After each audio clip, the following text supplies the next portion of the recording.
আজ আপনাদের আমার সাথে শেয়ার ঘর করব বাড়ি সবকিছু অনেক আমার এলোমেলো বাসায় কি হচ্ছে বা কি হতে দেখছেন। যাচ্ছে।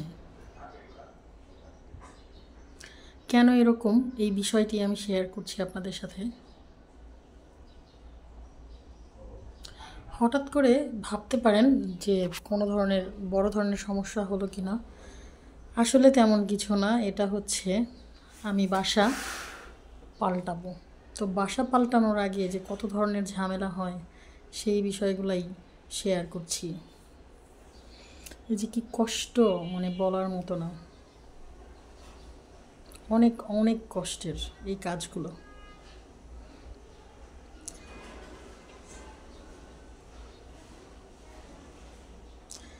দেখেন, গুছাতে গুছাতে অবস্থা একদম শেষ।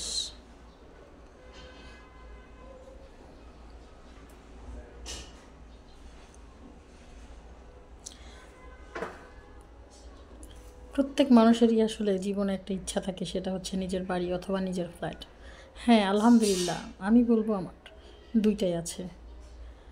তারপরেও আমি মাঝে মাঝে নিজের ফ্ল্যাট বা বাড়ি ভাড়া দিয়ে আমি আসলে ভাড়া থাকি।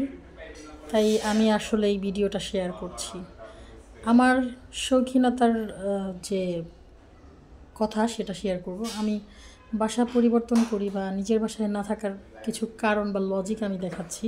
সেটা হচ্ছে নিজের বাসায় থাকলে যেটা হয়, নিজের মতো করে, মানে একবার ফ্ল্যাটটা কিনলাম সেটার উপরেই আমাকে ডিপেন্ডেন্ট হতে হবে, ওটার উপরে আমার বছরের পর বছর সময় কাটাতে হবে।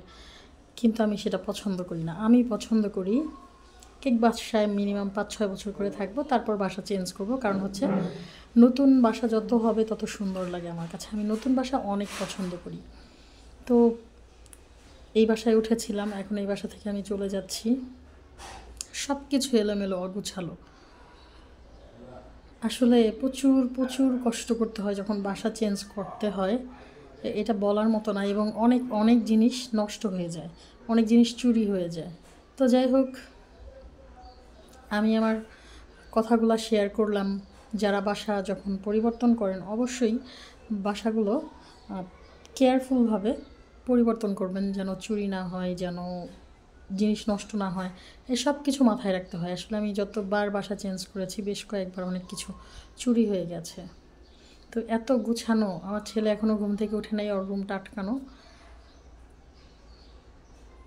এই রুমের মধ্যে পুরো কাচের জিনিস দিয়ে একদম ভরে রেখেছি।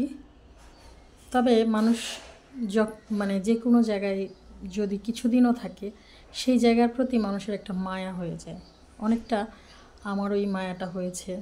ছাড়তে মানে একটু খারাপ লাগলেও আসলে ছাড়তে হবে, কিছু করার নাই। যাই হোক, অবশেষে মায়ার কথা আর নাই বাড়ালাম। মায়া প্রত্যেকটা জিনিসের প্রতি, প্রত্যেকটা দেয়ালে দেয়ালে মায়া রেখে যাচ্ছি না নিয়ে যাচ্ছি, সেটাই আসলে বুঝতে পারছি না।